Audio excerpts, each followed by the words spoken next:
This is a video review of the Transformers War for Cybertron Siege Optimus Prime.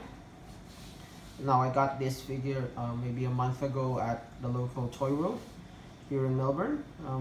These figures go really fast here in Melbourne. If you don't get it the first time you see it, likelihood of you buying him is very slim. So I was lucky to actually catch him when he first arrived. As you can see, aside from the Cybertronian alt mode, he's very accurate to the G1 cartoon. He's probably the most accurate G1 Optimus Prime we've ever gotten retail. So let's take a closer look at the figure. Let me remove the repro labeled up Megatron, as well as Ultra Magnus, which I'll be reviewing sometime in the future. So focusing on Prime himself. Okay, so let me remove this repro labels smokestacks. I'll be posting or I'll be putting on repro labels on him soon. So I just wanted to give you a taste of the repro label stuff before I do that.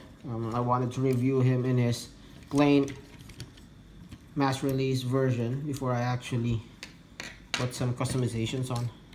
I might not get the chance in the future. So looking first at the accessories, he comes with this usual ion cannon, which is very accurate to how his G1 gun looked. It is slightly hollow on the sides, but yeah, I think that's par for the course nowadays for weaponry. He also comes with this pretty cool, I guess, Autobot shield, which has this peg, which basically just pegs on his forearm, and both of these weapons can peg on his back as well for storage. Oops, sorry. Not too bad. The shield actually unfolds to form a gun. Oh, sorry, an axe. So the way it transforms is you unfold the bottom part first, then the bigger axe. Now if you do this one first, you can fold this all the way in and out. So big one first, then small one. Just like in life, focus on the bigger things before you dabble with the smaller things. Yeah. Now the figure itself. Let's zoom in on the figure itself. So he has a very G1-esque face. Unfortunately, he doesn't have the nice light piping that all the Wave 2 Voyagers sported, but that's not too bad. So you can see he's full of these battle damaged parts all on the shoulders, the chest, the forearms, and the thighs. And surprisingly, his legs, which you'd expect to be dirtier, it's actually pretty clean. Just like Megatron, I really dislike the treatment on these battle damage and dirt parts for Optimus. It was better executed on the Leader Ultra Magnus, on the Deluxes, and even the new Voyagers, I think. So too bad.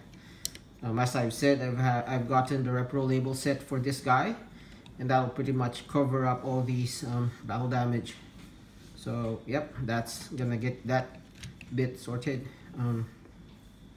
So for posability, his head is on a ball joint. So actually I think it's a ball in a swivel, so his head can actually go up and down, not much left and right and around.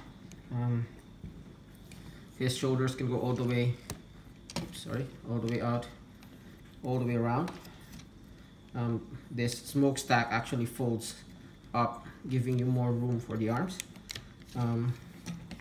His elbows are on a deep swivel, so you can go more than 90 degrees. This arm itself is on a swivel as well there, and the fist is on a swivel, albeit a loose one. Very loose on this side, not as bad on this side. Still something to watch out for. He has a waist swivel, which can go all the way around, not hindered by this backpack. The legs are on universals, so you can go all the way forward, all the way back, all the way to the side. The knees as well are on single joints, but it's very deep, so it's really good as well. And the feet are on very deep pivots as well, so a lot of very good, very dynamic poses that you can do with this guy. So I'm pretty happy with how this and most of the other Siege figures turned out. So it's like having, aside from not having the ab crunch, it's like having a transformer with a Marvel Legends style articulation. The worst thing about the figure, which I think is not too bad anyway, is this floating backpack. I mean, it's pretty flat, it's clean to look at, but yeah, I think, at least in my opinion, I think it could have been executed better. You might not even need this. He could have transformed better, I think, but what can you do? Yeah, so that's Optimus Prime. Let's go for some size comparisons with other figures in the line. So here he is with again with Siege Ultra Magnus. Put him at the back. So quite a bit smaller than Ultra Magnus. When I review this guy, I'll show you his smaller Voyager mode compared to Optimus Prime. It's gonna be good to look at. Okay, here he is with Siege Hound, so good size. And here he is with Siege Sideswipe, again good size. Before you ask, that gun comes from Siege Soundwave. Yeah, so I was actually looking at the scale charts online, and they're pretty well scaled. Even the Soundwave and the Starscream, they all scale very well together. So yeah, Siege is turning out to be a very good line. Now let's compare him with his Nemesis Megatron. So as you can see, they're almost the same size. Megatron is slightly bigger, but I mean, it fits for the character, I guess. Here he is with some older Optimus Primes. So here he is with Titans Return Optimus Prime. So worthy replacement, definitely worthy replacement. What I'd do with this guy is I'd get the repro label set to convert him to a G2 or Action Master Prime. But yeah, leave it to you what you want to do with him. Here he is with Studio Series, well, the first Studio Series Optimus Prime. Is it just me, or is it all the Voyager Primes? While they do look good, they seem to be the lightest of all the figures of their scale in their line. Prime is definitely lighter than Megatron, lighter than Starscream and Soundwave. Same goes with this guy. I don't know, maybe it's just me, but yeah, really light.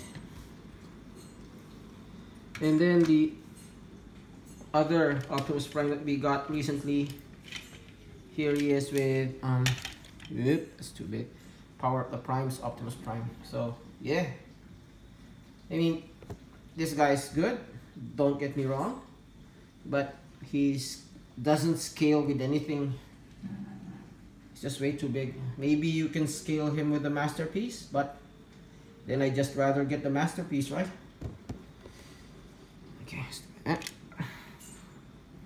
And lastly, just as a point of reference that I'm using, here he is with Dreadwind. Okay. Now to transform him,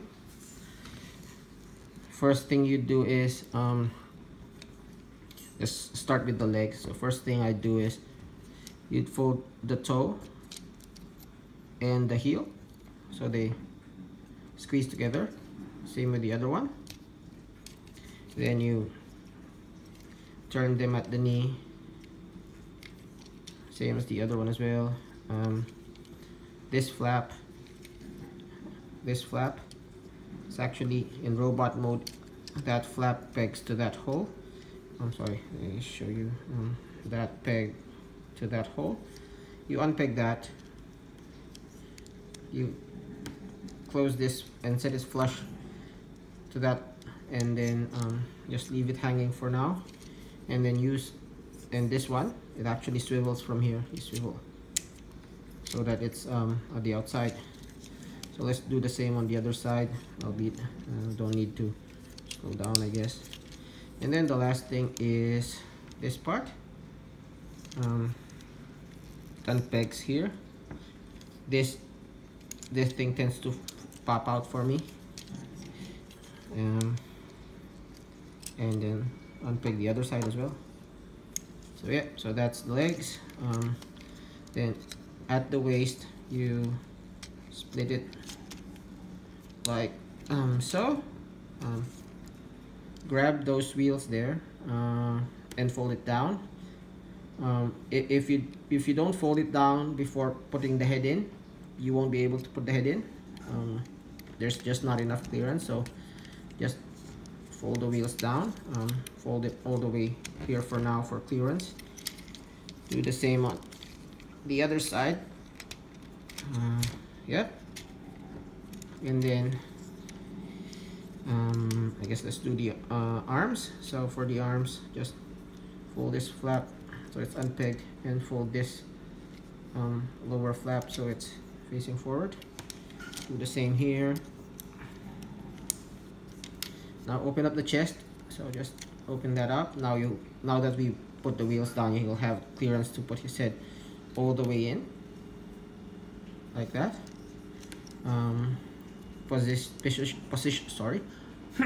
Position the arms so they're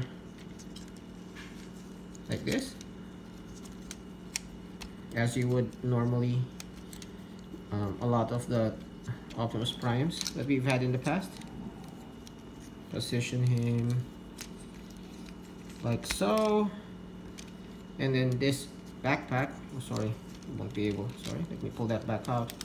Before you do that, I actually have to twist it first, like that. Sorry, did I not show you? Twist it first like that, because you won't have enough clearance if you don't. Then you do push the arm back in position. Okay.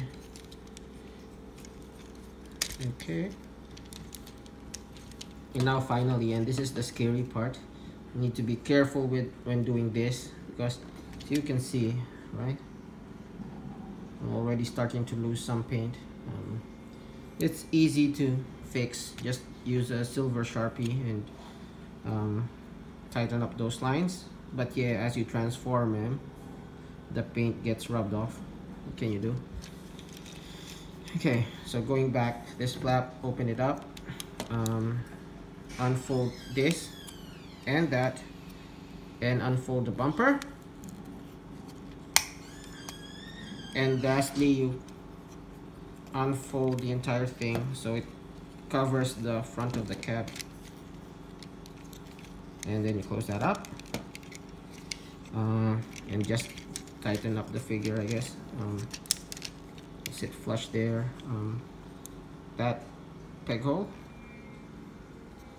that's where this peg goes, so peg that in. Same with the other side. That peg goes to that peg hole, so peg that in. Same with the other side. And lastly, that peg hole is where that peg comes in. Peg that together, and then fold the wheels flush, and then peg that peg into that hole. Well, same with the other side, and peg the legs together. So if you did that properly, everything should sit flush and you wouldn't have any problems. So let me adjust my camera. Yep. Oops, sorry. Not flush. Okay. There you go. There he is in his why is it not flush? There you go. There he is in his Cybertronian truck mode. So not too bad. Taking a closer look at the truck, you can see he inherits a lot of the battle damage paint. I guess the main complaint I have with the paint in this mode is, well, we have a lot of paint there, everything else is clean. Here, that bit is full of battle damage, everything else is clean, so not very even. That's why I want to covering up with stickers. Cybertronian tires. The other tires at the back, they still roll, but they're covered up. There is a hole there, maybe for a future trailer, I don't know. And then this hat, which I don't like, but what can you do?